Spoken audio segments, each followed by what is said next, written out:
समझ लो पेपर का आया हुआ question. Can the period of limitation be suspended during this lockdown.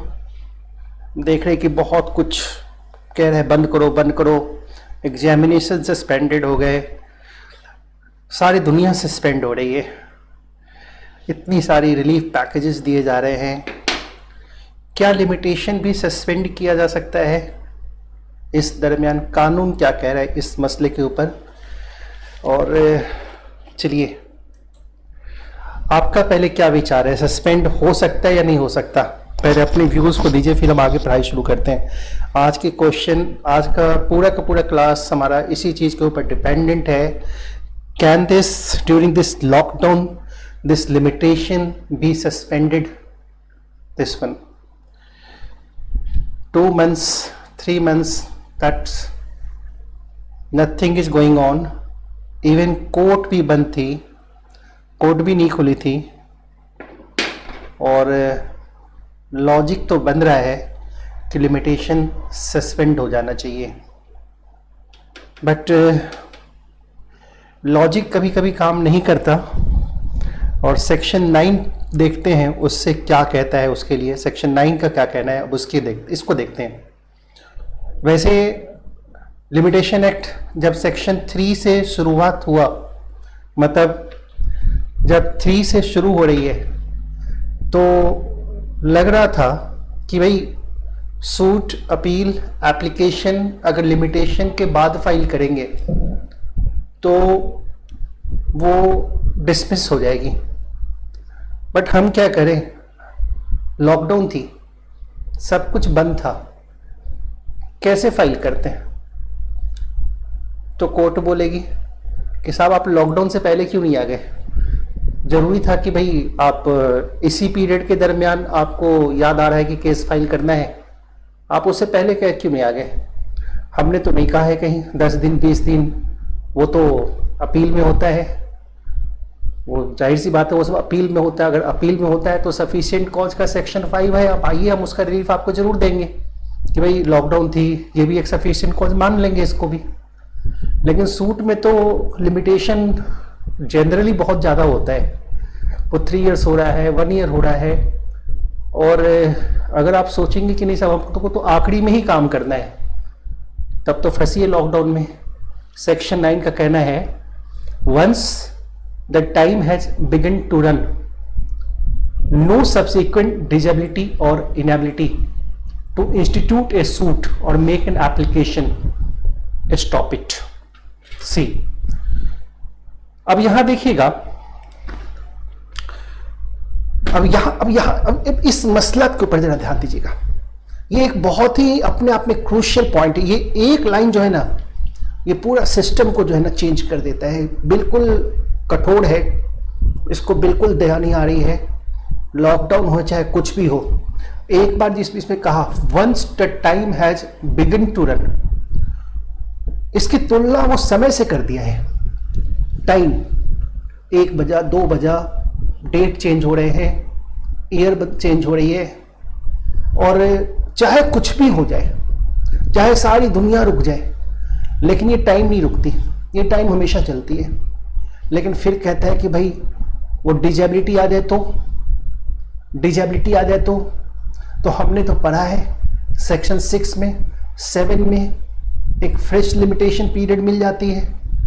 लेकिन वहां जब आपने पढ़ा था, वहां सब्सिक्वेंट डिजेबिलिटी नहीं थी, वहां लिमिटेशन शुरू होने से पहले से ही डिजेबिलिटी थी। यहां जो डिजेबिलिटी आ रही है ना, वो बाद में आ रही है, दिस वन। तो कोई भी डिजेबिलिटी अगर सब्सिक्वेंट डिजेबिलिटी होती है ना, या फिर इनेबिलिटी होती है, सब्सिक्वेंट डिजेबिलिटी होती है या फिर इनेबिलिटी होती है। डिजेबिलिटी क्या होता है? Disability again you can say that unsound mind हो गया, लीगली सूट नहीं फाइल कर पा रहे हैं। इनेबिलिटी कोई भी रीजन की वजह से, जैसे बीमार पड़ गए, दूसरे कामों में बिजी हो गए, अनेबल है, हम कोर्ट नहीं जा पा रहे हैं, लॉकडाउन हो गया, कोर्ट बंद है, बहुत तरह की बातें होती हैं भाई। कोर्ट में एडवोकेट्स का स्ट्राइक है, 2 मंथ्स 3 मंथ्स हो गए, स्ट्राइक ख़त्म नहीं हो रहा है और हमारी सूट नहीं फाइलिंग हो रही है, तो ये सब जो एक्सक्यूजेज है ना, ये सब नहीं चलने वाला है, लिमिटेशन नहीं रुकने वाला है, चाहे कुछ भी हो जाए। एक बार जब लिमिटेशन चल गई तो बस चल गई।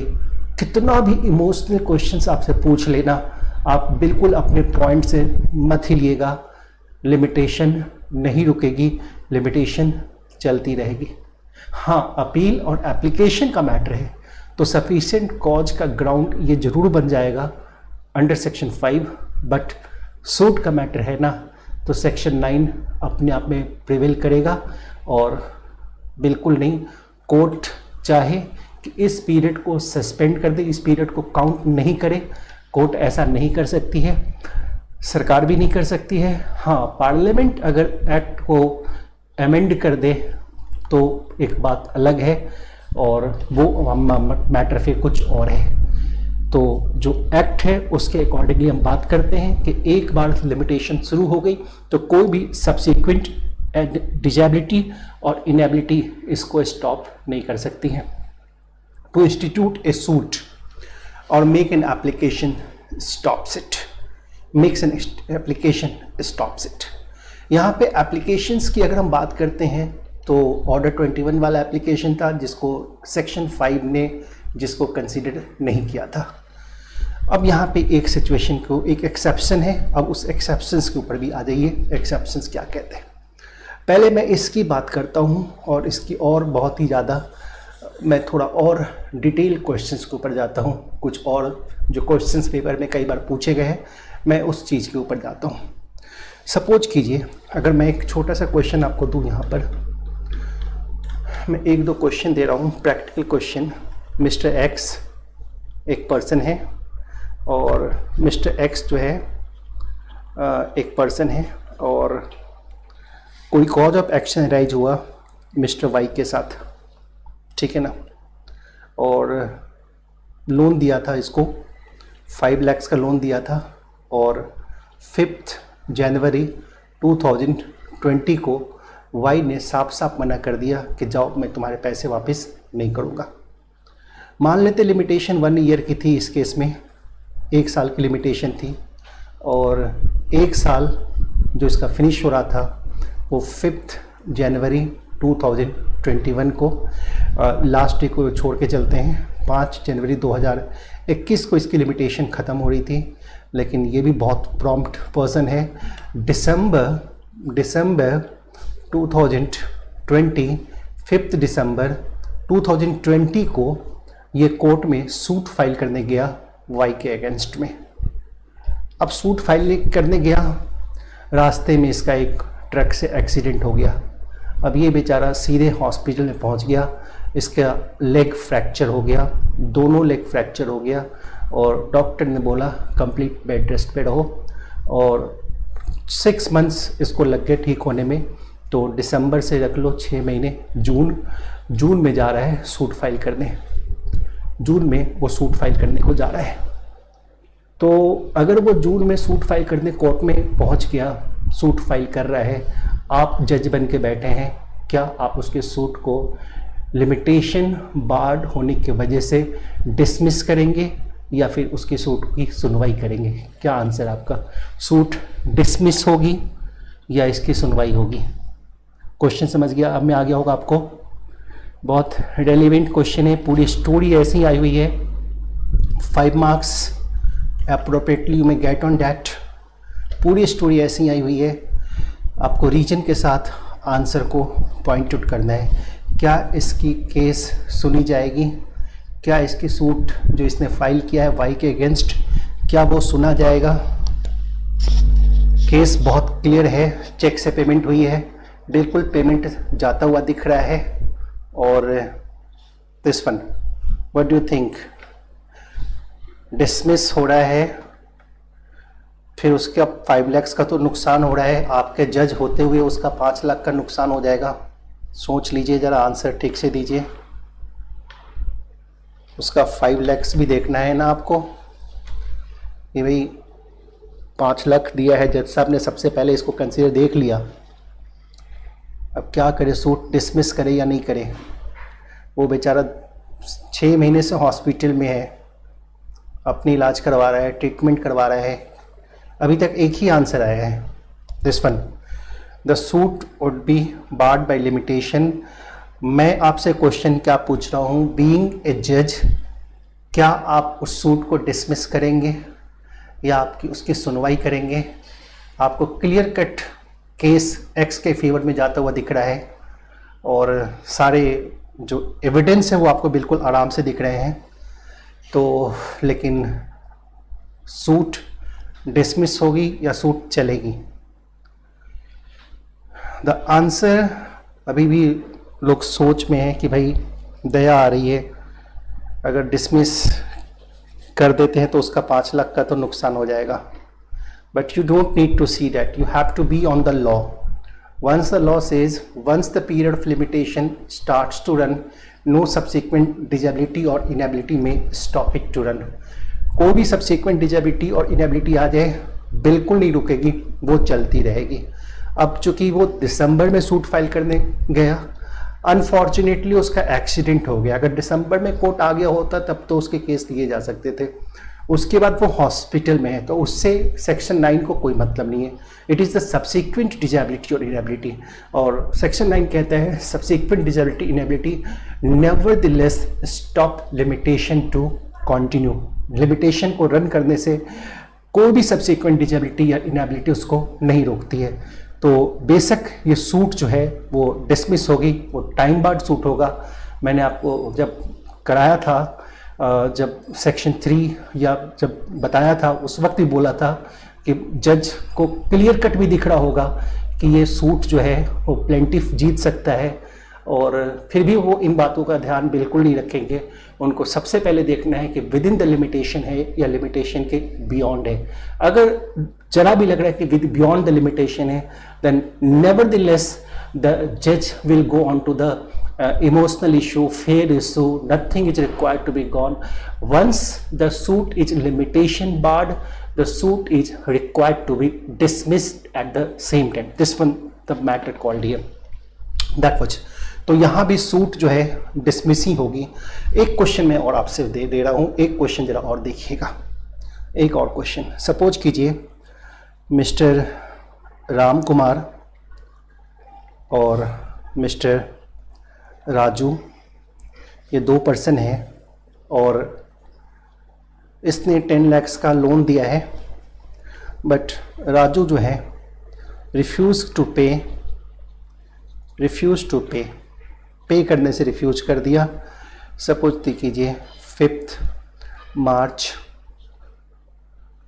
मार्च 2020 को रिफ्यूज कर दिया। हम मान लेते हैं इस केस में लिमिटेशन जो है वो 1 ईयर का है, अगेन 1 ईयर का है, सेम कहानी में लेके चल रहा हूँ। और लिमिटेशन की जो एक्सपायरी डेट है 4 मार्च होना चाहिए, बट 4 मार्च हम नहीं लेंगे, 5 मार्च कुछ कैलकुलेशन होती है 2021। सपोज कीजिए यहाँ लिमिटेशन जो है लिमिटेशन एक्सपायर्ड हो गई, लिमिटेशन एक्सपायर्ड हो गई यहाँ पर, बट यहाँ बीच में ही, इसी बीच में सपोज कीजिए दैट्स 5 मई 2020 को राम कुमार सूट फाइल करने जा रहा है, going to file a suit against Raju, but met with accident. उसके एक्सीडेंट हो गई और एक्सीडेंट होने के बाद उसकी डेथ भी हो गई, मतलब इस बार उसकी डेथ हो गई है। राजू की डेथ हो गई है, लेकिन इसका एक सन है, माइनर सन है, उस वक्त माइनर था। And after 1 year after 1 year that was minor था, मेजॉरिटी अटेन किया majority and going to file the suit. Majority attend किया. कब मेजॉरिटी अटेंड कर रहा है? सपोज कीजिए कि 1 साल के बाद मेजॉरिटी अटेंड कर रहा है और अब वो सूट फाइल करने को जा रहा है, but it's beyond the limitation. वो उस वक्त माइनर था इसलिए नहीं जा सका, लेकिन जब बड़ा हुआ, मेजॉरिटी अटेंड किया, तो सबसे पहला काम वो यही किया कि राजू के अगेंस्ट सूट फाइल करेंगे. वो राजू जिसने उसके फादर से पैसे लिए थे और पैसे देने से मना कर दिया. That was question. अगर आप जज हैं तो क्या इस सूट को डिसमिस करेंगे या सुनेंगे? Whether the suit is barred by limitation.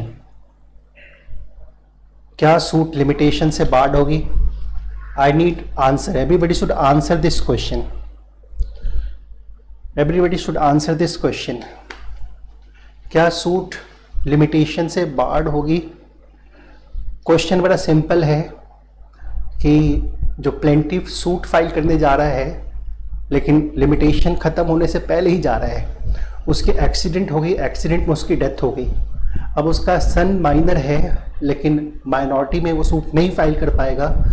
Majority जब तक अटेंड किया, लिमिटेशन पीरियड ख़त्म हो गई है और मेजॉरिटी अटेंड करने के बाद अब वो जा रहा है सूट फाइल करने को. अब आपको बताना है क्या उसकी सूट डिसमिस होगी लिमिटेशन की वजह से, क्योंकि जब तक उसने मेजॉरिटी अटेंड की थी तब तक जो है लिमिटेशन पीरियड ख़त्म हो चुका था. क्या उसकी सूट बार्ड होगी या बार्ड नहीं होगी? चलिए मेरे को आंसर, मेरे को बस suit will be accepted. What you will do in this situation? एक आंसर आ गया, सूट एक्सेप्टेड, सूट सुनी जाएगी. और नेक्स्ट वन, मतलब जज साहब कोई भी सेक्शन लगा देंगे और सूट को सुनेंगे, बिकॉज बच्चा है, बड़ा होके सबसे पहले सूट फाइल करने को आया है. लेकिन सेक्शन 6 का बेनिफिट जज साहब कैसे देंगे?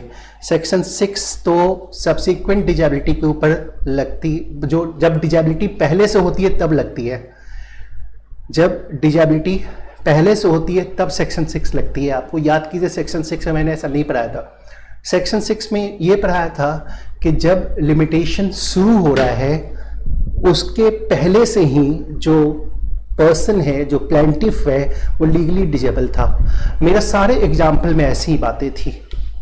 दैट वाज, तो सब्सिक्वेंट डिजेबिलिटी, सूट बार्ड होगी या सूट बार्ड नहीं होगी? सूट यहां भी डिसमिस हो जाएगा. यहाँ भी सूट जो है वो श्योरली डिसमिस होगा. आपको बिल्कुल इमोशनल होने की ज़रूरत नहीं है. आपको ये नहीं देखना है कि भाई क्या होगा, वो तो बड़ा माइनर था. You don't need to see all this things, because law ही ऐसा कहता है. लॉ बिल्कुल इमोशनल नहीं है. लॉ बहुत स्ट्रिक्ट है कि once the period of limitation start to run, no subsequent disability और inability may stop it to run. आप सोच के देखिए ना, अगर ये सेक्शन नहीं होता तो ऐसे कितने रीजन्स निकल जाते हैं जिससे कहते हैं कि भाई लिमिटेशन को ना वो सस्पेंड कर दो, यहाँ पे हटा दो. कोविड-19 की वजह से जो लॉकडाउन रही है उस पीरियड को भी माइनस कर दो. कभी कुछ एक्स्ट्रा छुट्टियां हो गई है वो पीरियड को भी माइनस कर दो. वकीलों का स्ट्राइक था वो भी माइनस कर दो. जज साहब नहीं थे वो पीरियड भी लिमिटेशन से माइनस कर दो. So these are the subsequent disability. You know, कभी हम बीमार हैं तो कभी वकील बीमार हैं तो कभी अपोजिट पार्टी को कोई प्रॉब्लम है, तो you don't need to bother about all this things. You know this one, limitation कभी सस्पेंड नहीं हो सकती है, कभी एक्सटेंड नहीं हो सकती है. एक बार शुरुआत हो गई मतलब आपको क्वेश्चन कितना भी इमोशनल कर दे, कितना भी इमोशनल करे, आपको सेक्शन 9 के ऊपर स्ट्रिक्ट रहना है। इसके ऊपर ना ही कोई सुप्रीम कोर्ट की केस स्टडी है, ना ही किसी भी कोर्ट की केस स्टडी है जो कि लिमिटेशन को सस्पेंड करे। कहीं कोई केस स्टडी नहीं। सेक्शन 9 अपने आप में बिल्कुल अप्रोप्रिएट है, कंप्लीट है, जिसमें हम बिल्कुल कहते हैं कि लिमिटेशन एक बार शुरू हो गई तो कोई भी सब्सिक्वेंट डिजेबिलिटी और इनेबिलिटी इसको स्टॉप नहीं कर सकती है। दिस वन दैट वाज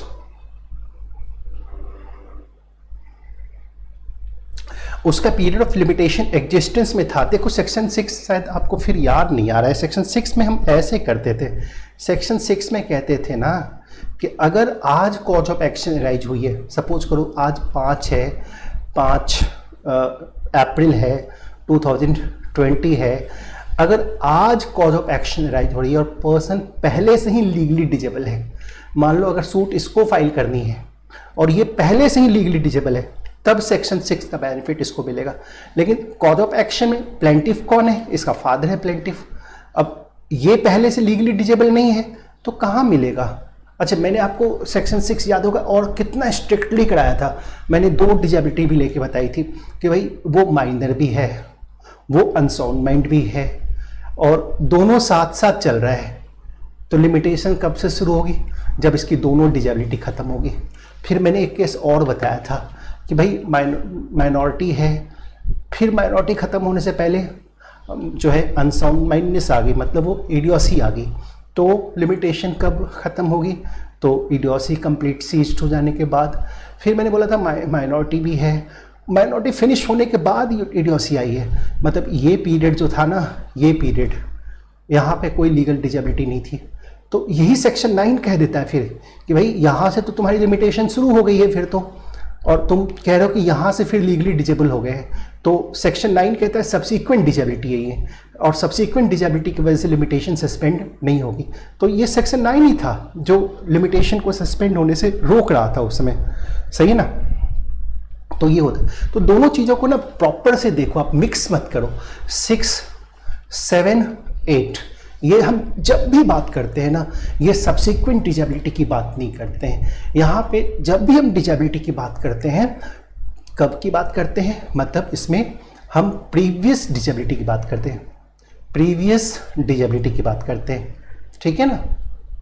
और सेक्शन 9 में सब्सिक्वेंट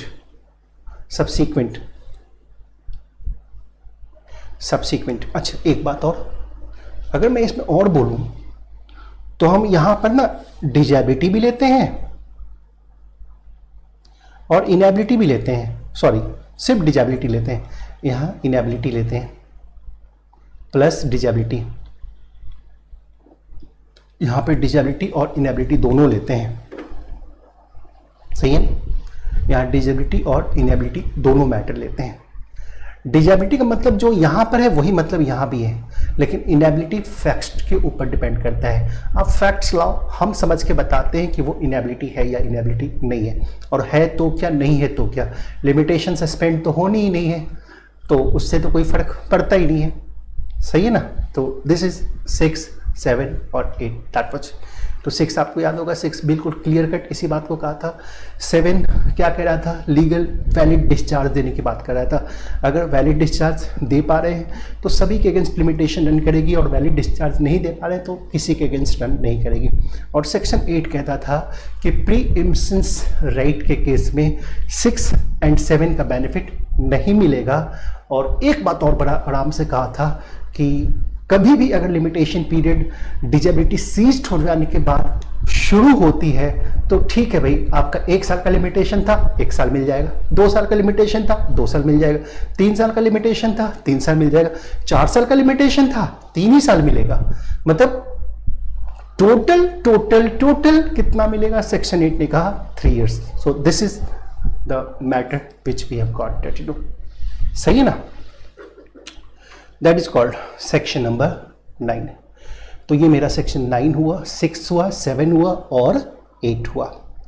आई होप अब इन 4 प्रोविजंस में कोई कंफ्यूजन नहीं होनी चाहिए आपने, है ना?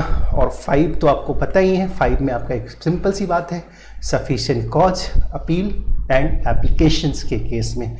लेकिन हाँ, एग्जीक्यूशन एप्लीकेशन के केस में सेक्शन 5 का बेनिफिट नहीं मिलता। हमने 4 भी पढ़ा था। 4 में क्या पढ़ा था? जिस दिन केस फाइल करने जा रहे हैं पता चला उस दिन कोर्ट ही बंद है, तो मेरा लिमिटेशन क्या उसी दिन होगी या नेक्स्ट डे होगी? नेक्स्ट डे एक्सपायर्ड होगी। जब कोर्ट खुले हम सबसे पहले कोर्ट के बाहर खड़े हों कि भाई हमें केस फाइल करनी है। अगर आज मिस कर गए तो लिमिटेशन तो ख़त्म हो जाएगी। कल हाफ डे के लिए भी कोर्ट था तो भी हमको अगले दिन का टाइम ज़रूर मिल जाएगा। That was said bye 4। और 3 तो अपने आप में भी बहुत स्ट्रिक्ट था। वो कहता था सूट अपील एप्लीकेशन लिमिटेशन के बियॉन्ड गए कोई फ़ायदा नहीं, डिसमिस करेंगे। लेकिन शुरुआत कब से होगी लिमिटेशन की, उसके बारे में कुछ बातें बताई थी कि सेट ऑफ में कब से शुरुआत होगी, काउंटर क्लेम में कब से शुरुआत होगी, वाइंडिंग अप में कब से शुरुआत होगी, नोटिस ऑफ एडमिशंस के केस में कब शुरुआत होगी। इन सब जरा पॉइंट को याद रखिएगा, हर पॉइंट पे ऑब्जेक्टिव क्वेश्चंस आए हुए हैं, है ना। और चलिए, और 2 में तो डेफिनेशन ही था और 1 में क्या था? Short title of commencement. अभी कुछ ज़्यादा नहीं किए अभी, लेकिन जितना किए हैं क्वेश्चंस वहाँ से बहुत ज़्यादा बनते हैं, बहुत ज़्यादा क्वेश्चन बनते हैं। चलिए सेक्शन 9 के ऊपर आ जाइए। और हाँ, एक क्वेश्चन है, बिल्कुल आप बताइए क्या क्वेश्चन है। एंड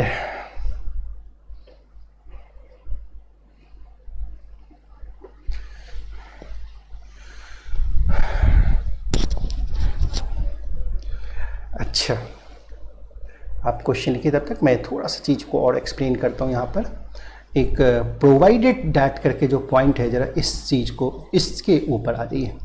प्रोवाइडेड डैट करके जो मैटर है, चलिए, जहाँ कहीं भी प्रोवाइडेड डैट वर्ड आ जाता है ना, समझ लो कि ये एक्सेप्शन है। मतलब ये जो एक ऐसा सुपीरियर मैटर है जिसके ऊपर सेक्शन 9 एप्लीकेबल नहीं होगा, जिसके ऊपर सेक्शन 9 एप्लीकेबल नहीं होगा। High court has Saturdays as filing counter. Filing counter open होनी चाहिए, that's more than appropriate. Filing counter open होनी चाहिए, तभी तो कोर्ट फाइलिंग काउंटर ओपन करके रखती है ना। फाइलिंग काउंटर ओपन होना चाहिए, भले केस की सुनवाई हो या ना हो, that would be the different matter. Case की सुनवाई हो रही है लेकिन फाइलिंग काउंटर नहीं है। मैंने उसको फाइलिंग काउंटर वर्ड यूज़ नहीं किया था, लेकिन मैंने वैसे अप्रोप्रिएट वर्ड यूज़ किया था कि जिनके पास हम प्लेंट प्रेजेंट करते हैं, वो जब लॉ लिखा जाता तो उस वक्त फाइलिंग काउंटर्स नहीं हुए होते थे, वैसे ही लोग जा करके टेबल वगैरह पे दे देते थे।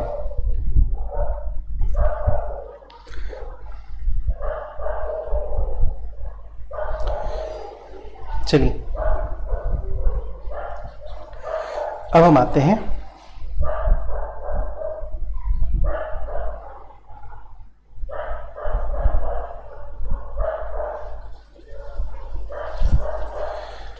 That's it. देखिए, सैटरडे को नॉर्मली हम इसमें कस्टम पे जाते हैं, सैटरडे को नॉर्मली हाफ डे का ही कस्टम लेकर के रखते हैं, हाफ डे ही लेकर रहते हैं। वो पहले से अनाउंस्ड रहता है कि सैटरडे हाफ डे है, ये पहले से अनाउंस्ड मैटर है, तो इसके लिए बेनिफिट आपको नहीं मिलेगा मंडे को आ जाना, इसके लिए वो बेनिफिट आपको नहीं मिलेगा। हाँ, मंडे को अचानक से हाफ डे हो गया तो मिल जाएगा जरूर, क्योंकि सैटरडे को तो आपको ऑलरेडी पता है कि हाफ डे, हमको हाफ डे से पहले जाना है, तो सैटरडे के केस में आपको ये बेनिफिट नहीं मिलेगा क्योंकि यहाँ ये पहले से अनाउंस्ड है ना। जो अगर आपको यहाँ पे हम सेक्शन 3 अभी यहाँ पे नहीं है मेरे पास, लेकिन अगर सेक्शन 3 अगर मेरे पास आएगा, वहाँ पर राइटिंग ही ऐसी है कि जो क्लोज्ड है तो कैसा क्लोज्ड है, वो मैंने आपको दिखाया भी था उसका लैंग्वेज, दैट वाज सेक्शन 4 का।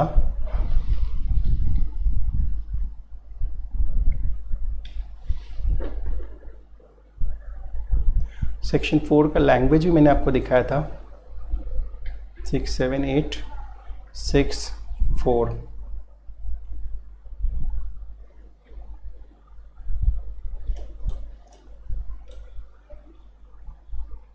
हाँ, हम उसको फुल डे ही काउंट करेंगे क्योंकि लैंग्वेज में है, यहाँ पे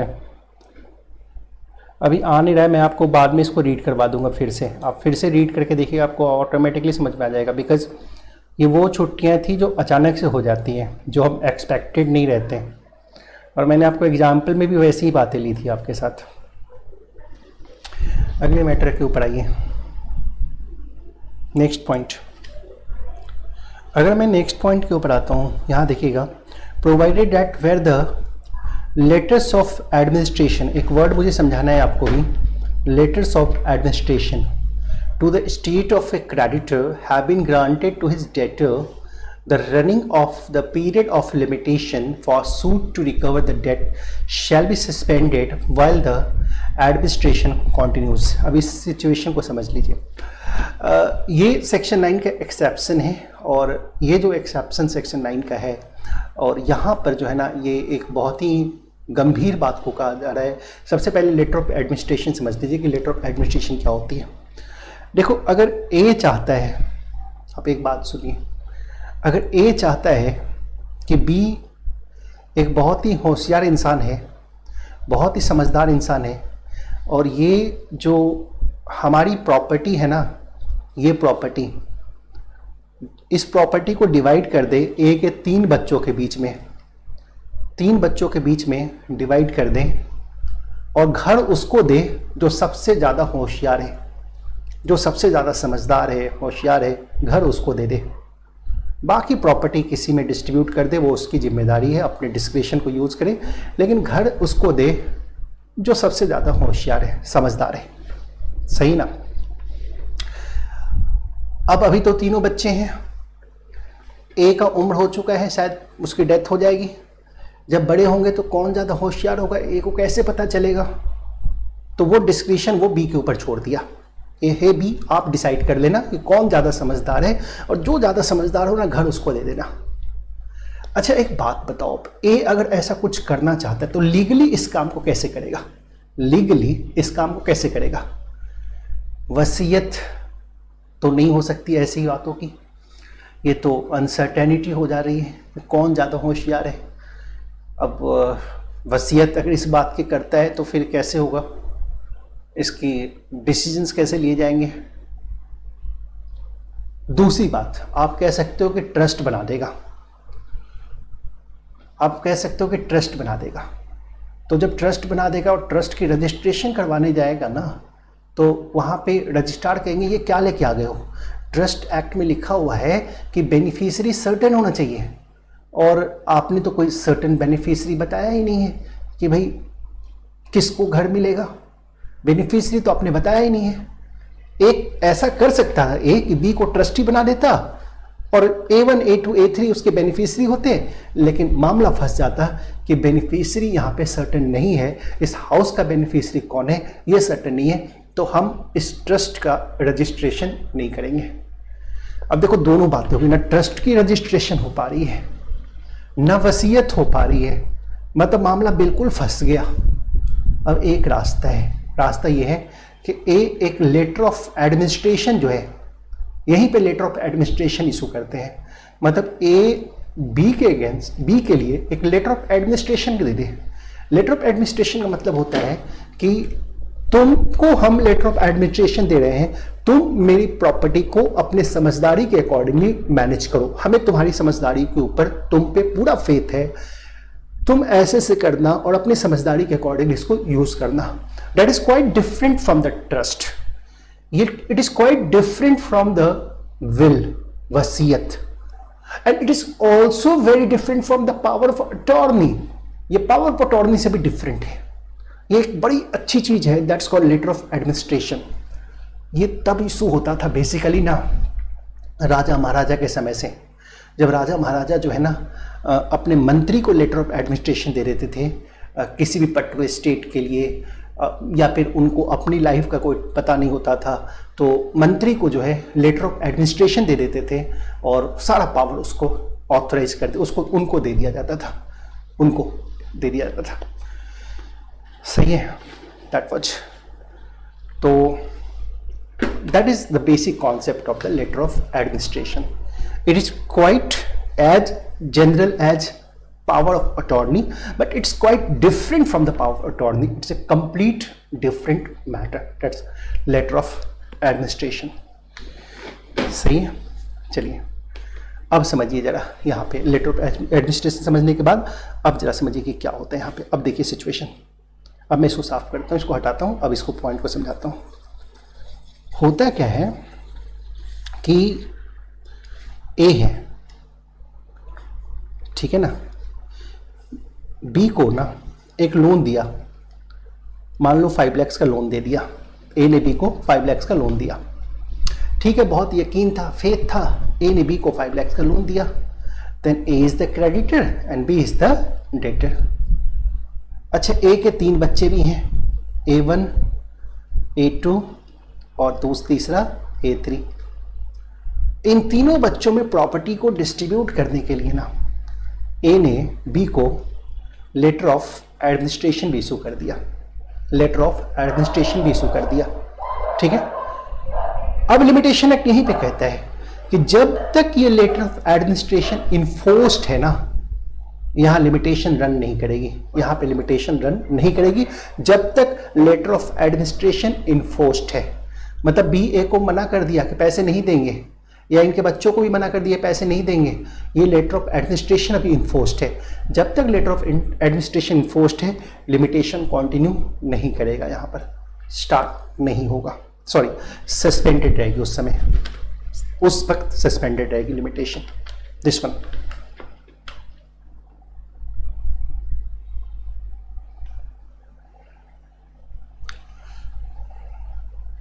कैन ही अलाउ, आपका क्वेश्चन है कि the person to whom the letter of administration is allotted, can he is allowed to take over the property all by himself? No, he is not allowed. Letter of administration की अपनी एक limitation होती है, तभी तो power attorney नहीं दिए हैं। कभी कभी हम ये भी कर सकते थे कि हम पावर अटॉर्नी दे देते, भाई तुम पावर अटॉर्नी ले लो और इन बच्चों के बीच डिवाइड कर देना, तो ठीक है भाई, पावर अटॉर्नी लेते तो वो खुद ही सारी प्रॉपर्टी भी ले लेता, ट्रस्ट हमारा क्रिएट नहीं हो पा रहा था, लीगल इशू आ रही थी, तभी तो लेटर ऑफ एडमिनिस्ट्रेशन का कॉन्सेप्ट आया। यहां साहब लेटर ऑफ एडमिनिस्ट्रेशन आएंगे। पुराने जमाने में ना जब राजा की मौत हो जाती थी और राजा का जो सन था वो माइनर हुआ करता था, तो राजा का जो मेन मंत्री होता था वो लेटर ऑफ एडमिनिस्ट्रेशन के थ्रू जो है वो अब उस स्टेट के ऊपर शासन किया करता था। वो उसका होता नहीं था, बट पूरी कंट्रोल उसकी अपनी होती थी। जैसे होता ना, अकबर है तो अकबर के फादर की जब डेथ हो गई थी तो उसका जो सेनापति था अकबर का, सॉरी उसके फादर का जो सेनापति था, जब तक अकबर मैच्योर नहीं हुआ, पूरी जो शासन था, कंट्रोल था, वो उसके हाथ में था। तो लेटर ऑफ एडमिनिस्ट्रेशन का यहाँ पे ये रोल होता है कि हाँ भाई ऐसा कुछ है, ये सिचुएशन है, एक ट्रस्ट जैसा ही है, पावर ऑफ अटॉर्नी जैसा ही है, लेकिन ना तो ये पावर अटॉर्नी है ना ही ये ट्रस्ट है। ये बिल्कुल एक थीन लाइन डिफरेंस आ जाता है इन सभी चीज़ों में। Only to manage the state, सिर्फ मैनेज करने के लिए है वो। तो वही एक पर्सन देखता है बहुत ऑनेस्ट है, ईमानदार है, बिल्कुल डिस्क्रिशन इसकी अच्छी है, डिसीजन मेकिंग अच्छी है, मिसयूज नहीं करेगा, तो उसको लेटर ऑफ एडमिनिस्ट्रेशन दे देते हैं। सही ना। आप केयर टेकर बोल सकते हैं, बट केयर टेकर का सेंस लॉ के अकॉर्डिंगली नहीं बनता है, और लॉ में जहां तक कि कई जगह पे लेटर ऑफ एडमिनिस्ट्रेशन की बात लिखी हुई है, आज भी इन्फोर्स्ड है। लेटर ऑफ एडमिनिस्ट्रेशन होते हैं तो प्रॉपर्टी बेचने का राइट नहीं होता, लेकिन पावर ऑफ अटॉर्नी होती है। अगर मुझे किसी प्रॉपर्टी का पावर ऑफ अटॉर्नी मिल जाए तो मैं उसको ऐसे ही बेचूंगा जैसे उसका मेन ऑनर बेचता, लेकिन लेटर ऑफ एडमिनिस्ट्रेशन मिला हुआ है तो मैं उससे पैसे कमाऊंगा, पैसे जैसे इंस्ट्रक्शन से वैसे यूज़ करूंगा, लेकिन मैं उसको यूँ कह लो कि मैं उसको सेल नहीं कर सकता। This is the point called here. सही है ना। तो बस वही बात कहते हैं कि अगर A is the creditor, B is the debtor. ध्यान से सुन लीजिए, अगर क्रेडिटर डेटर को लेटर ऑफ एडमिनिस्ट्रेशन देता है, ठीक है ना, क्रेडिटर अगर डेटर को लेटर ऑफ एडमिनिस्ट्रेशन देता है तो यकीनन जो लिमिटेशन है उस डेट के लिए वो सस्पेंड हो जाएगी, वो काउंट नहीं होगी। This is the only issue which is written that much.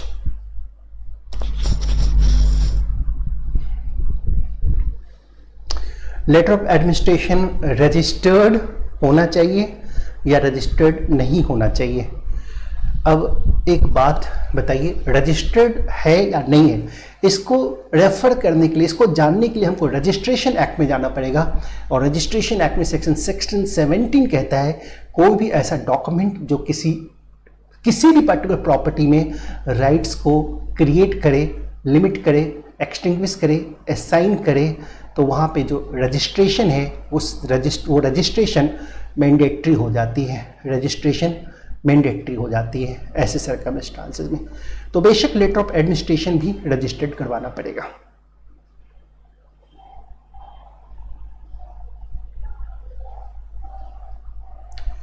हाँ, तो person having letter of administration can not misuse it by any वे।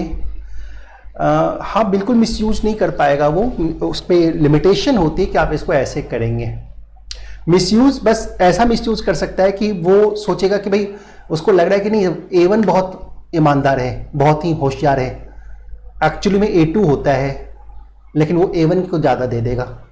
ऐसा हेरा फेरी वो कर सकता है। जैसे कहते हैं ना, मेरी प्रॉपर्टी तुम मेरे इन 3 बच्चों में डिस्ट्रीब्यूट कर देना और हाउस उसको देना जो सबसे ज़्यादा होशियार है। देन हु विल डिसाइड होशियार सबसे ज़्यादा कौन है, तो वो वही डिसाइड करेगा जिसके पास लेटर ऑफ एडमिनिस्ट्रेशन है। अब वो सोचेगा कि A1 को दूं या A2 को दूं या A3 को दूं, तो यहाँ पे वो हेरा फेरी कर सकता है, बाकी ऐसा कुछ और नहीं कर सकता। ठीक है, तो दैट वाज कॉल्ड इलस्ट्रेशंस। देखिएगा ये दोनों इलस्ट्रेशन आप देखिए, मैंने ये दोनों इलस्ट्रेशन आपको बढ़िया से करा दिया है। दोनों एग्जाम्पल मैंने आपको बहुत बढ़िया से कराया, ये दोनों एग्जाम्पल सही है। Okay, we got to do these examples. Content of section 19(9) मैंने आपको ये करा दिया। Time when once it has commenced to run in any case will not cease to do so by reason of any subsequent event there. Whatever the event it has come out, it will nevertheless be stopped, whether the city is under lockdown or any of the matter whatsoever. Once the limitation starts to run, no subsequent disability or inability may stop it to run. This one. तो मैंने आपको यहाँ पे letter of administration बता दिया आपको। Section 12-13 का matter है कुछ जो सब हम आगे करने वाले हैं। 14 भी हम आगे करने वाले हैं। यहाँ कुछ लिमिटेशन से एग्जामिशंस मिलते हैं। 15-16 ये सब आगे आएगा तो हम उसको कंप्लीट कर लेंगे। सही है। अगर इनिशियल डिसेबिलिटी है तो सेक्शन 9 की कोई एप्लीकेबिलिटी नहीं है यहाँ पर, मतलब लिमिटेशन से पहले ही डिसेबिलिटी है तो सेक्शन 9 की यहाँ पे कोई एप्लीकेबिलिटी नहीं है। फिर सेक्शन 6 का रूल आ जाता है।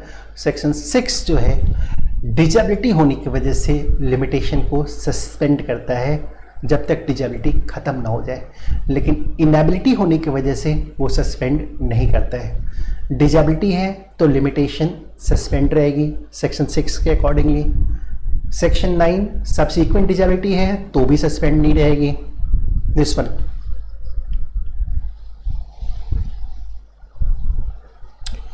ये सारा चीज़ मैंने आपको करा दिया। मैंने आपको यहाँ पे डिसेबिलिटी और इनएबिलिटी का मतलब बता दिया। सही है, डिसेबिलिटी और इनएबिलिटी का मतलब बता दिया। और ये एक्सेप्शंस जो हम देखेंगे 12, 13, 14, 15, 16, इनफैक्ट 17 भी है, 18 भी है, 19 भी है, ये सब इसका एक एक्सेप्शन ही है जहाँ लिमिटेशन सस्पेंड हो जाती है। In all this case, we may get the limitation be suspended. That's the matter we got there.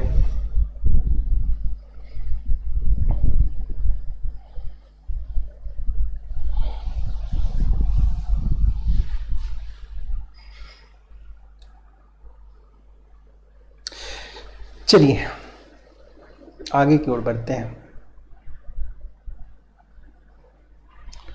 आगे की ओर बढ़ते हैं। राइट,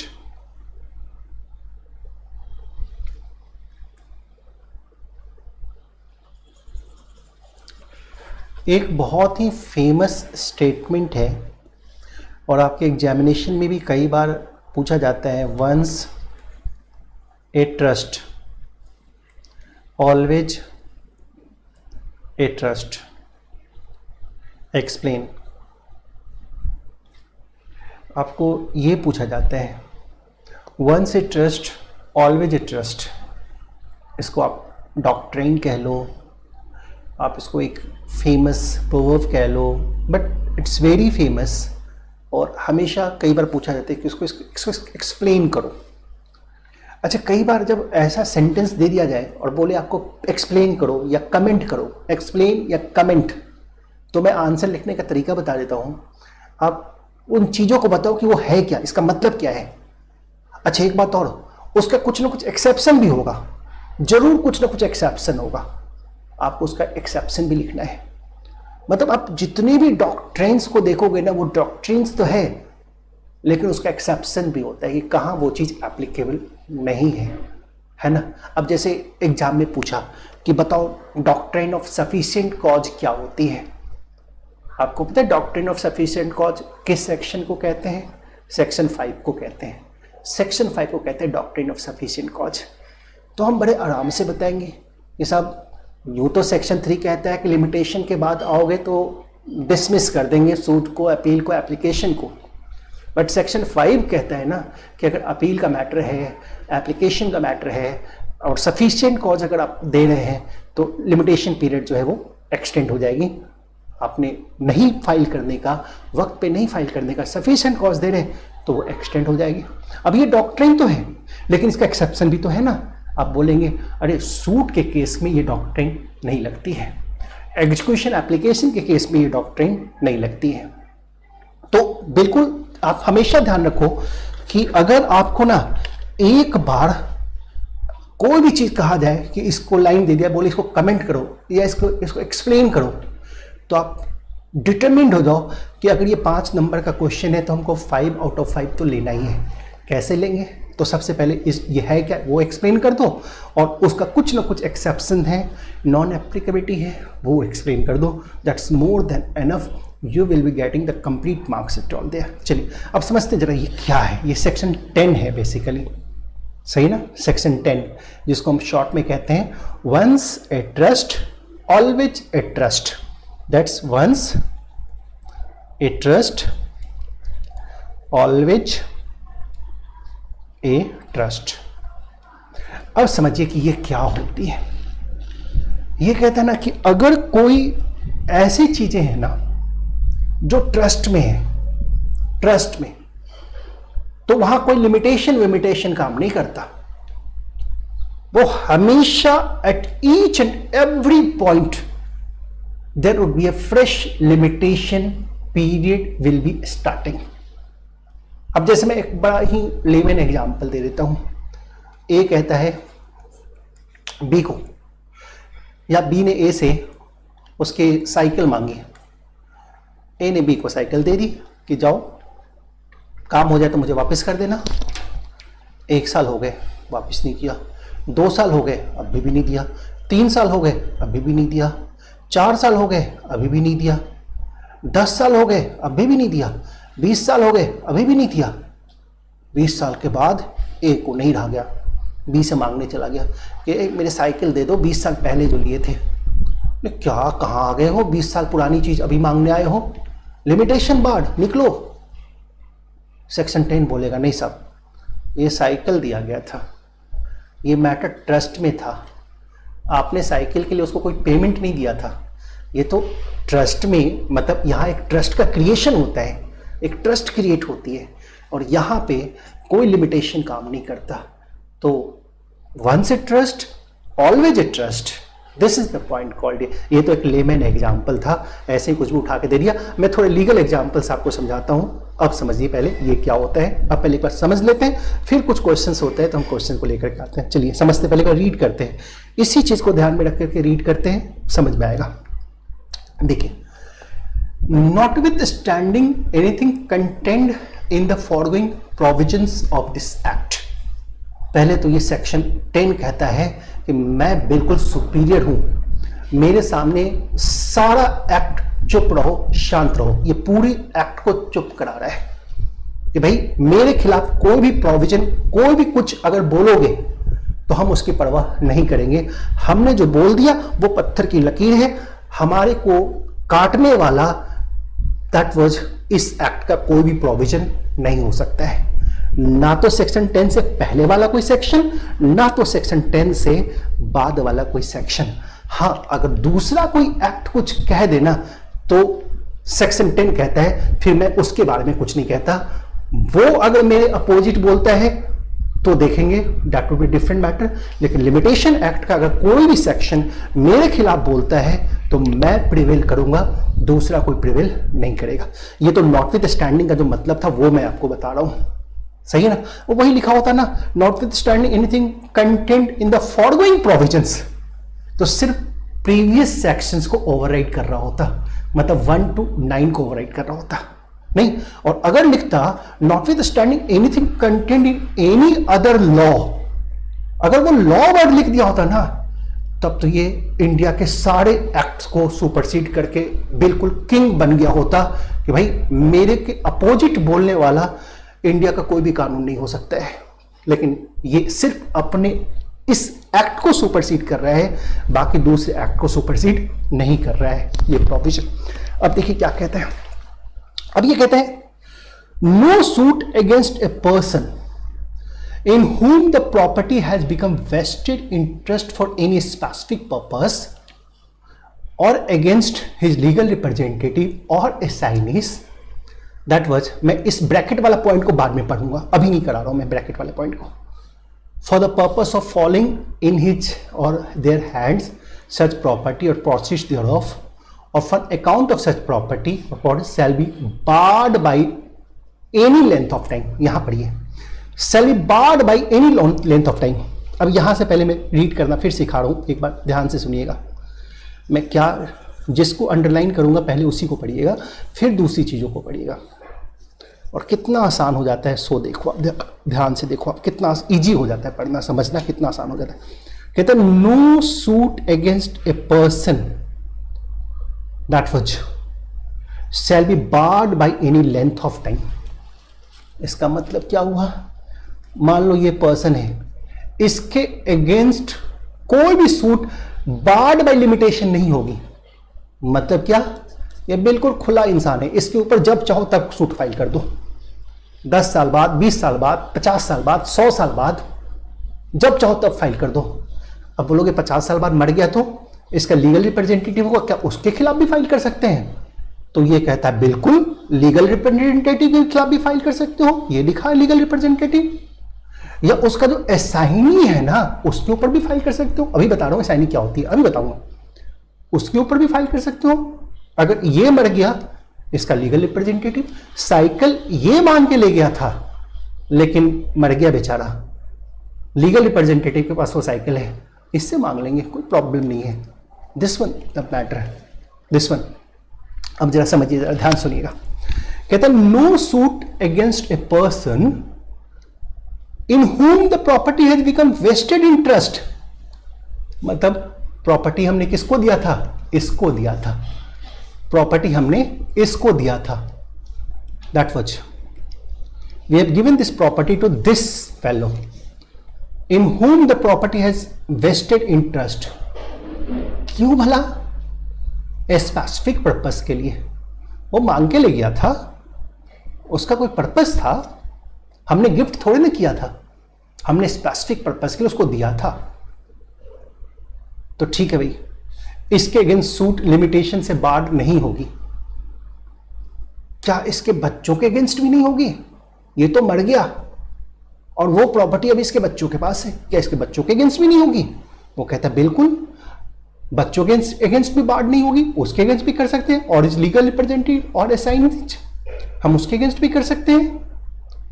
किस लिए? तो for the purpose of falling in his और देयर हैंड सच प्रॉपर्टी, उसके हाथ में प्रॉपर्टी हम उसको लेने के लिए कर सकते हैं, या उसने उस प्रॉपर्टी को बेच दिया है तो उसके प्रोसीड्स को, उसके पैसे को लेने के लिए कर सकते हैं, उसके अकाउंट, उसके पैसे को लेने के लिए कर सकते हैं।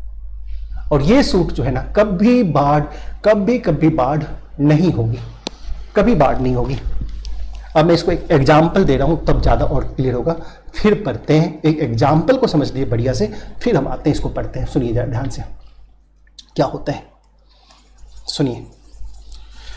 अब कहता है, सपोज करिए यहाँ पर एक बढ़िया सा एग्जाम्पल लेके आते हैं। सपोज डैट ए है, ए ने ना बी को बोला कि हे बी, ये हाउस ले लो, इस हाउस से तुम पैसे कमाना, और इस हाउस से जो पैसे आएंगे ना वो मेरे इन बच्चों के को A1 और A2 इनके देखरेख में खर्च करना।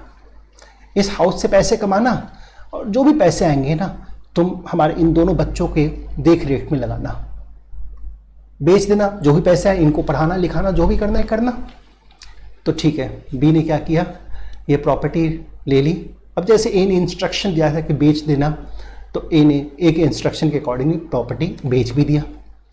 अब प्रॉपर्टी बेच के आया, सपोज करो 60 lakhs, लेकिन उसने शो किया सिर्फ 50 lakhs, 10 लाख छिपा गया। मतलब प्रॉपर्टी बिकी थी 60 lakhs की, उसने शो क्या किया सिर्फ 50 lakhs, और 10 lakhs को वो कंसील कर गया, छिपा गया, और 50 lakhs इनके बेनिफिट के लिए यूज़ किया। और 10 lakhs जो है ना, 10 lakhs वो क्या किया, 10 lakhs जो है उसने अपने अकाउंट में डिपॉजिट कर ली, अपने लिए अपने अकाउंट में डाल दिया 10 लाख। अब समय बीता, 1 साल हो गए, 2 साल हो गए, 3 साल हो गए, 10 साल हो गए, 20 साल हो गए, 50 साल हो गए, ये बड़े हो गए, बूढ़े भी हो गए। अब इनको पता चला कि नहीं साहब, वो प्रॉपर्टी तो उस वक्त 60 लाख की बिकी थी, ये बी ने ना हेरा फेरी की थी 10 लाख रुपए की। अब चाहते हैं वो उस 10 लाख की रिकवरी करने के लिए। Can they recover?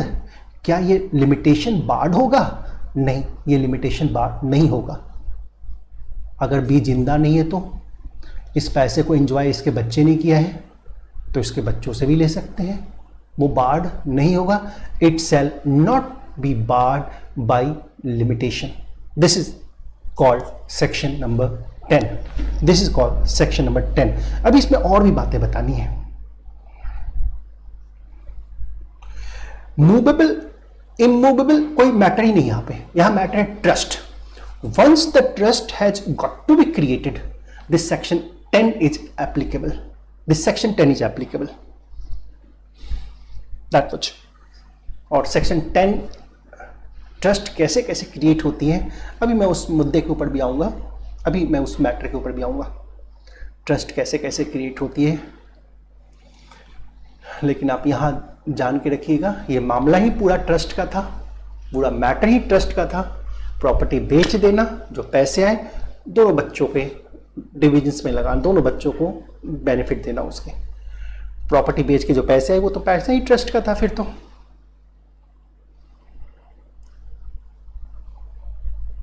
सही है, चलिए। तो लीगल रिप्रेजेंटेटिव के अगेंस्ट भी हो सकता है, और अगर किसी को असाइन कर दिया है ना, मतलब ये खुद ही किसी को रखने को दिया, तो उसके अगेंस्ट भी एप्लीकेबल होगा सेक्शन 10। अब यहां तक क्लियर है तो बताइए, मैं इसमें और भी बातें उसको बताता हूं। क्या यहां तक क्लियर है? आगे बढ़े।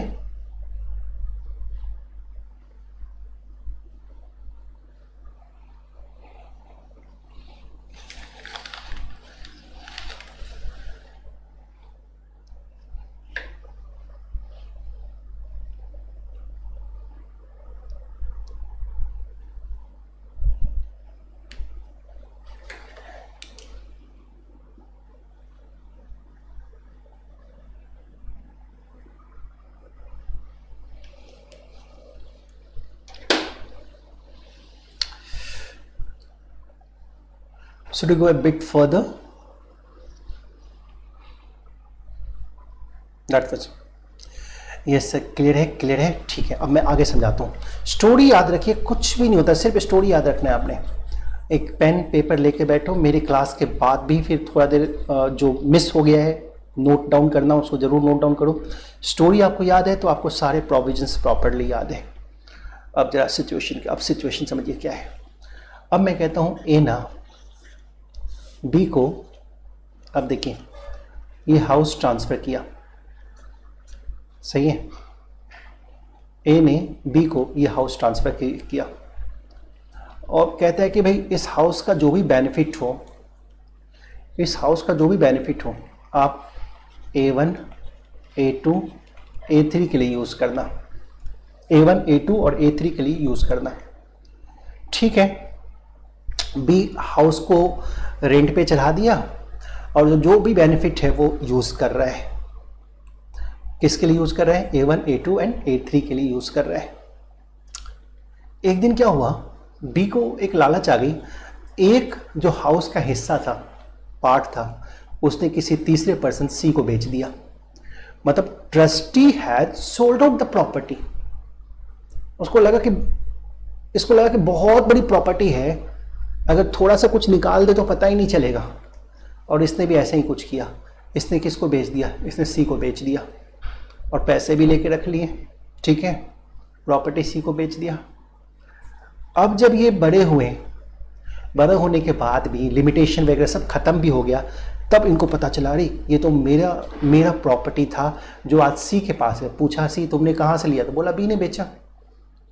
अब ये इसकी रिकवरी के लिए सूट फाइल करने जाते हैं और सी लिमिटेशन का डिफेंस लेता है कि ये लिमिटेशन बार्ड है, सही है ना। लेकिन जो प्लेंटिफ है वो सेक्शन 10 का डिफेंस लेते हैं। तो आप बताइए किसका डिफेंस प्रिवेल करेगा? सी का डिफेंस है, it has gone more than 30 years and this suit is barred by the limitation. But plaintiff says no, it's the matter of section 10, it's a matter of the trust. Here the trust was created for the specific purpose, so the ordinary law of limitation will not be applicable here. C, कौन prevail करेगा? Being a judge, आप किसके favour में जाएंगे? ए के favour में या सी के फेवर में? दिस वन, प्लेंटिफ के लिए या फिर डिफेंडेंट के फेवर में? कौन प्रिवेल करेगा? यहाँ पे आप थोड़ा आंसर कीजिए समझ के। सेक्शन 10 आपके सामने है और आपने पढ़ा, भली भांति पढ़ा और देखा। अब आप बोलिए कौन प्रिवेल करेगा इस केस में? Who will prevail this suit? किसके फेवर में केस का फैसला जाएगा? ए के फेवर में या सी के फेवर में?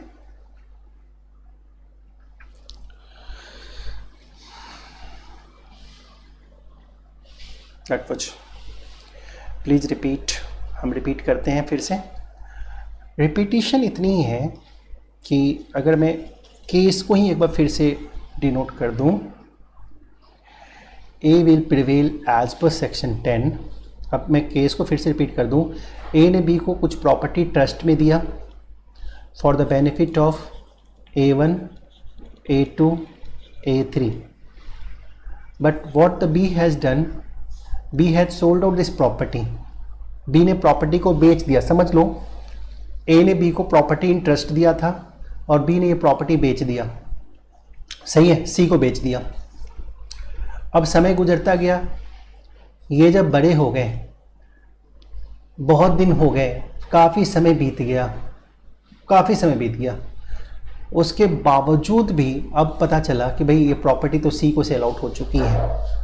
ये प्रॉपर्टी सी को सेल, मान लो 100 साल के बाद, 50 साल के बाद इनके बच्चों को पता चला, जो भी है, कि प्रॉपर्टी तो सी को बेच दी गई है। अब जब इससे रिकवरी का सूट फाइल करने जाते हैं तो सी डिफेंस लेता है सूट लिमिटेशन बार्ड है, लेकिन A1, A2, A3 मतलब ए ब्रदर्स का कहना है कि suit is not limitation barred because section 10 is prevailing here, the suit is not limitation barred. अब आपको फैसला करना है बीइंग ए जज, किसके फेवर में कोर्ट इंक्लाइंड होगी, ए के फेवर में या सी के फेवर में। अमाउंट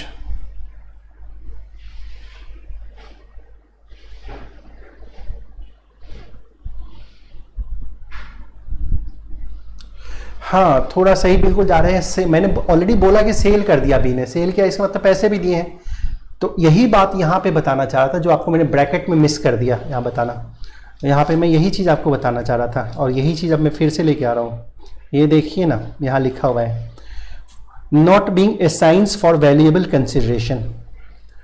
अगर असाइन किया गया है तो सेक्शन 10 आ रहा है, लेकिन अगर वैल्यूएबल कंसिडरेशन के बदले असाइन की गई है, मतलब बेच दिया गया है, पैसे भी लिए गए हैं, ट्रस्टी ने उसको बेच करके उससे पैसे ले लिए हैं, तब फिर सेक्शन 10 रास्ते से हट जाता है। फिर तो जो ऑर्डिनरी लॉ ऑफ लिमिटेशन है वो एप्लीकेबल होगी।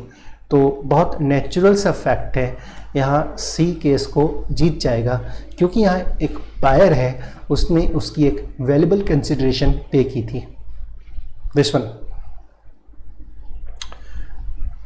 उसने एक वैल्यूएबल कंसिडरेशन पे की थी। आप बियॉन्ड द जजमेंट मत जाइए, आपसे सिंपल ये कहा गया कि प्रॉपर्टी कोर्ट किसको देगी, सी को या फिर ए ब्रदर्स को। That was only this question is there. यहाँ हमको ये देखना होता है कि आप कितने इमोशनल इशू पे चले जाते हैं, आप लॉ पे रहते हैं या लॉ पे नहीं रहते हैं। That is the point called here.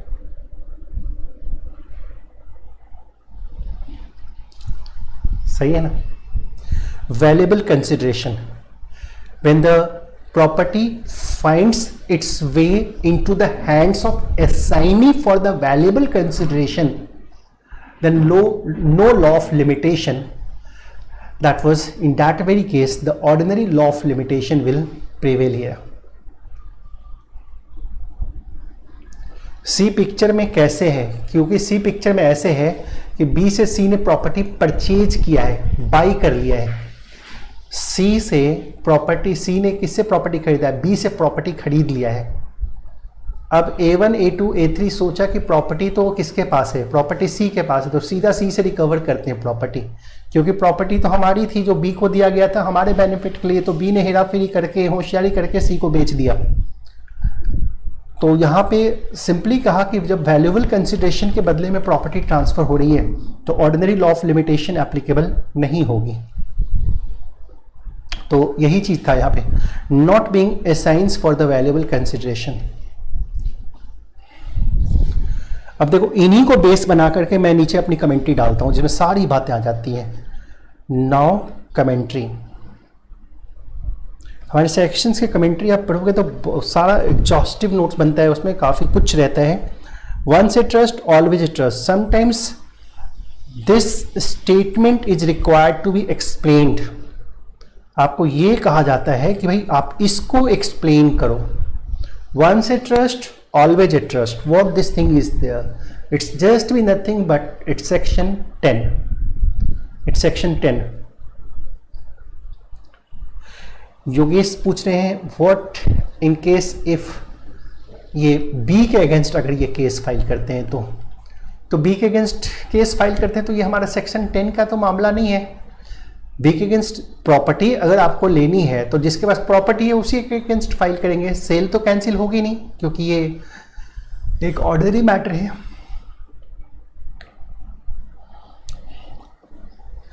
सही है। B के अगेंस्ट क्रिमिनल केस फाइल हो सकती है, B से पैसे रिकवर किए जा सकते हैं उसके, लेकिन ये सारी बातें इस पॉइंट से कनेक्टेड नहीं है, सेक्शन 10 से कनेक्टेड नहीं है। हमारा सेक्शन 10 में ये कहना है, समझना है कि अगर सी के अगेंस्ट सूट फाइल करे तो क्या लिमिटेशन रन करेगी, तो बिल्कुल करेगी, बिल्कुल करेगी। ठीक उसी तरह अगर मैं आपको सिंपल बात बताऊं, यहाँ पर ए ने बी को अपनी साइकिल दी और बी से वो साइकिल जो है ना वो 50 साल बाद मांगने गया, क्या बी इनकार कर सकता है? लिमिटेशन नहीं लगेगा यहाँ पर।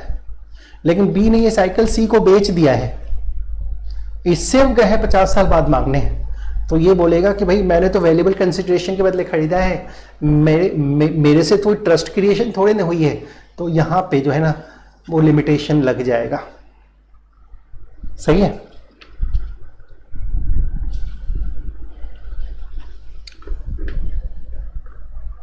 तो फाइनल आंसर ये है कि अगर सी के अगेंस्ट अगर सूट फाइल करता है तो वो लिमिटेशन से बार्ड होगा, ये लिमिटेशन से बार्ड होगा। सही है। आप बिल्कुल सिंपल सुनिए, एक बार ट्रस्ट क्रिएट हो जाती है तो लिमिटेशन प्रिवेल नहीं करता है, लेकिन अगर ट्रस्ट प्रॉपर्टी किसी को असाइन कर दी जाती है फॉर वैल्यूएबल कंसिडरेशन तो लिमिटेशन प्रिवेल करता है, फिर लिमिटेशन एक्ट आ जाता है, ठीक है ना, फिर लिमिटेशन एक्ट आ जाता है। आप यूं ऐसे समझ लो, मैं अगर अपना कोई सामान आपको दे दूं तो मैं जब चाहे वापस लेने आ जाऊंगा, आपको देना पड़ेगा, वहां लिमिटेशन नहीं लगेगा। लेकिन आप उस सामान को किसी को बेच देते हैं, सेल कर देते हैं, तब लिमिटेशन एक्ट आ जाएगा, यहां पे लिमिटेशन एक्ट लगेगी। That be quite natural facts we got there.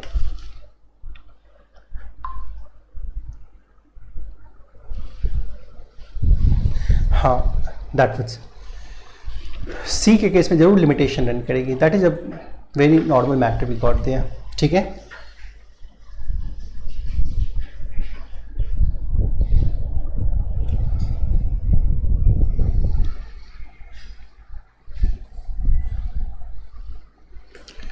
चलिए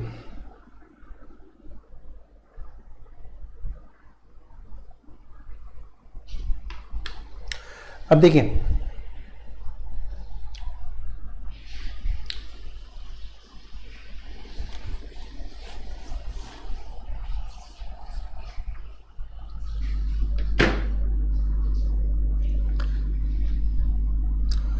एंड अब यहाँ पे देखिएगा, मैं इस लैंग्वेज के ऊपर एक बार फिर से आता हूँ।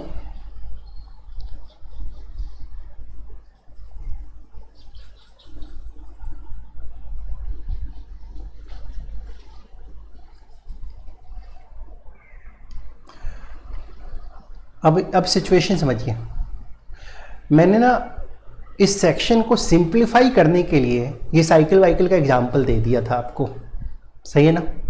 इसको जस्ट सिंप्लीफाई करने के लिए बेसिकली क्या होता है, यहाँ कहा जाता है trust is created for the specific purpose, that is for the purpose that. अब इसको समझिएगा, when the trust vested in trust for any specific purpose, मतलब ट्रस्ट का पर्पस क्या होना चाहिए, स्पेसिफिक पर्पस का ट्रस्ट होना चाहिए। This is also very important point. The trust must be created for certain specific, vested trust for any specific purpose और against that was, हाँ चलिए ठीक है ना। तो यहाँ पे फिर से देखिएगा इस लाइन को पढ़ करके, no suit against a person in whom the property has become vested in trust for a specific purpose और अगेंस्ट रिप्रेजेंटेटिव और असाइनी, दैट वाज। अब स्पेसिफिक पर्पस का मतलब यहाँ पे क्लियर भी किया गया है एंड यहाँ पे सिंपली कहा गया है कि for the purpose of this section, जो भी प्रॉपर्टी है हिंदू की, मुस्लिम या बौद्धिस्ट, रिलीजियस या चैरिटेबल इंडोमेंट्स जो है, हम उनको कहेंगे to be deem the property vested in trust for the specific purpose, हम उनको कहते हैं यहाँ पर। मतलब ये प्रॉपर्टी को स्पेसिफाई कर दिया गया कि आप इस प्रॉपर्टी को लेकर के आना सेक्शन 10 के बेनिफिट के लिए, और जो प्रॉपर्टी का जो मैनेजर होगा हम उसको उसका ट्रस्टी कहेंगे,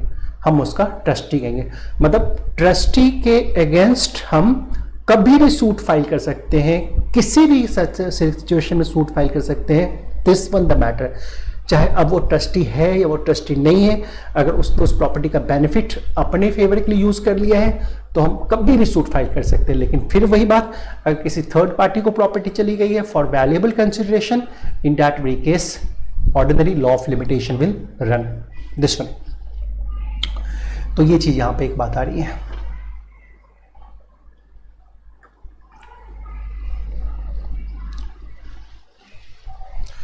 चलिए, यही चीज मैं आपको यहां पे समझाया, ये सब चीजें बता दी आपको मैंने। और conditions to bypass the limitation, क्या कंडीशन है लिमिटेशन को हटाने का सेक्शन 10 में? ट्रस्ट होना चाहिए, एक्सप्रेस ट्रस्ट होना चाहिए and that was express word से क्रिएट होना चाहिए एंड प्रॉपर्टी हैंडओवर की गई हो, ट्रस्ट हमेशा स्पेसिफिक पर्पस के लिए होनी चाहिए एंड प्रॉपर्टी वेस्टेड हो ट्रस्टी को या लीगल रिप्रेजेंटेटिव को या फिर असाइनी को असाइन किए गए हों, लेकिन कंसिडरेशन के बदले में नहीं, कंसिडरेशन के बदले में साइन किए गए हैं तो फिर ये बातें यहाँ पे ये प्रोविजन एप्लीकेबल नहीं होता है, फिर ये प्रोविजन एप्लीकेबल नहीं है। ये प्रोविजन अप्लाई होती है ट्रस्टी के अगेंस्ट, लीगल रिप्रेजेंटेटिव के अगेंस्ट और असाइन जिसको किया गया है लेकिन बिना कंसिडरेशन का किया गया हो। अगर कंसिडरेशन के बदले साइन किए गए हो तो ordinary law of limitation will come out in that situation, the ordinary law of limitation will come out.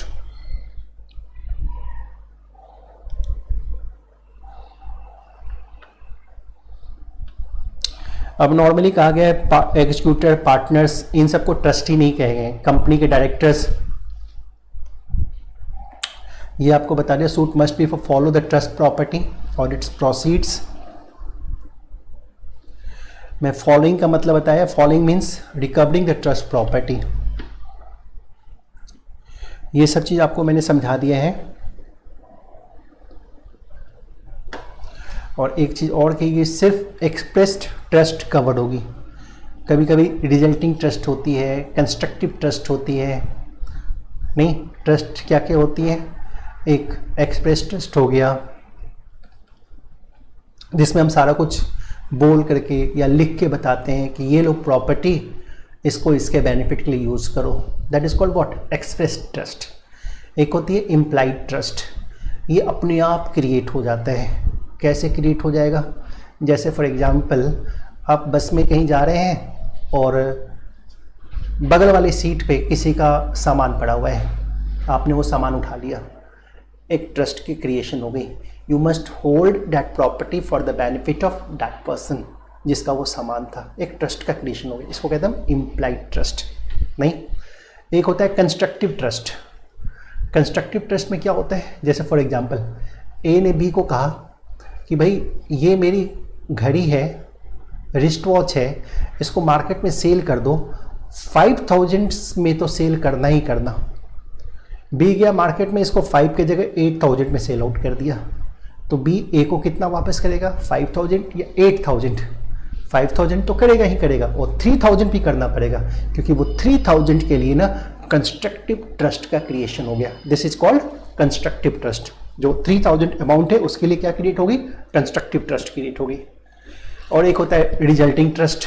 Resulting trust में क्या होता है, ए बी को कहता है कि ये लो 2 लाख रुपए, मेरे जितने भी क्रेडिटर्स है ना उन सबके बीच मेरे डेट को बांट दो, जो भी इंटरेस्ट है सब बांट के ख़त्म करो। इसने सबको डिस्ट्रीब्यूट कर दिया, 20,000 फिर बच गए, 20,000 अभी भी बच गए, तो इस 20,000 के लिए क्या होगी, रिजल्टिंग ट्रस्ट क्रिएट होगी। और इस रिजल्टिंग ट्रस्ट का बेनिफिशियरी कौन होगा, ए होगा। तो ये मैं तो ऑलरेडी ट्रस्ट एक्ट के अकॉर्डिंगली बता रहा था कि डिफरेंट तरह के ट्रस्ट होते हैं, express trust, implied trust, constructive trust, resulting trust, this one the matter.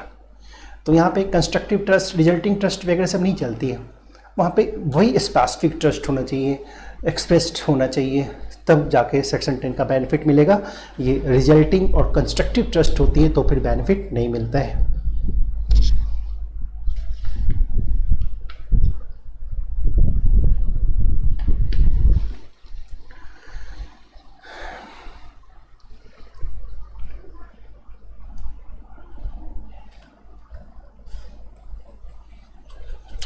ठीक है ना। अच्छा, एक बात और होती है कि valuable consideration, trust property finds it's way into the hands of assignee for the valuable consideration कहा गया वर्ड। एडिक्वेट कंसिडरेशन वर्ड नहीं यूज किया गया। एडिक्वेट कंसिडरेशन और वैल्यूएबल कंसिडरेशन का मतलब क्या हुआ, जैसे फॉर एग्जांपल ए है, बी को अपना ये हाउस बेच रहा है, ए बी को अपना एक हाउस बेच रहा है, तो हाउस बेच रहा है कितने का, तो सपोज करो कि ये हाउस जो है इसकी कीमत नहीं भी कम से कम तो मार्केट वैल्यू इसकी जो है 50 लाख की होगी, लेकिन ए बी को ये हाउस 1 लाख में बेच रहा है, 1 लाख में। तो हम 50 लाख यहाँ पे हम कह सकते हैं कि दैट्स एडिक्वेट कंसिडरेशन, लेकिन 1 लाख एडिक्वेट कंसिडरेशन नहीं है, ये एक वैल्यूएबल कंसिडरेशन है। इसे कंपेयर क्यों किया, क्योंकि इंडियन कॉन्ट्रैक्ट एक्ट कहता है ना कि कंसिडरेशन जो है ना, कंसिडरेशन जब भी कॉन्ट्रैक्ट करते हैं तो कॉन्ट्रैक्ट में कंसिडरेशन होनी चाहिए। आपको सेक्शन 10 याद होगा इंडियन कॉन्ट्रैक्ट एक्ट का, all agreements are contract if they are made with the free consent of the parties competing to contract for a lawful consideration with a lawful object and agreement not expressly declare to be void. Lawful consideration बड़ा important word है वहां पे कि consideration lawful होनी चाहिए। सिर्फ lawful consideration word लिखा है, एडिक्वेट या इनएडिक्वेट कंसिडरेशन नहीं लिखी हुई है। अगर कंसिडरेशन एडिक्वेट नहीं है, इनएडिक्वेट भी है, मतलब 50 लाख का घर 1 लाख में बेच दिया गया, तो कल को कभी फ्री कंसेंट पे क्वेश्चंस उठता है कि कॉन्ट्रैक्ट में फ्री कंसेंट नहीं था, तो इंडियन कॉन्ट्रैक्ट एक्ट कहता है कि बर्डन ऑफ प्रूफ उस पर्सन के ऊपर जाएगा जिसने एडिक्वेट कंसिडरेशन पे नहीं किया है, उसके ऊपर बर्डन ऑफ प्रूफ जाएगी। तो adequate consideration and valuable considerations के ऊपर बराबर पॉइंट्स रेज्ड होते ही रहते हैं लॉ में, लेकिन यहाँ पे एडिक्वेट कंसिडरेशन की बात नहीं कही गई है, वैल्यूएबल कंसिडरेशन की बात कही गई है। मतलब 50 लाख की प्रॉपर्टी 1 लाख में भी बेच दी गई है ना, तो भी लिमिटेशन रन करेगी, दिस वन तो भी लिमिटेशन रन करेगी। It's need not be the adequate consideration at all. ठीक है,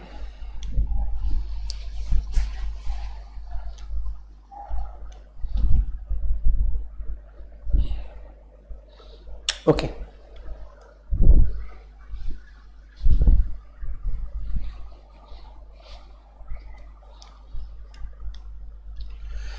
तो आज हमने 2 प्रोविजंस फिनिश किए हैं। ये क्वेश्चंस भी आपके सामने हैं, आप इसको ज़रूर देखिए, कुछ सॉल्व वगैरह करने का काम भी कीजिए।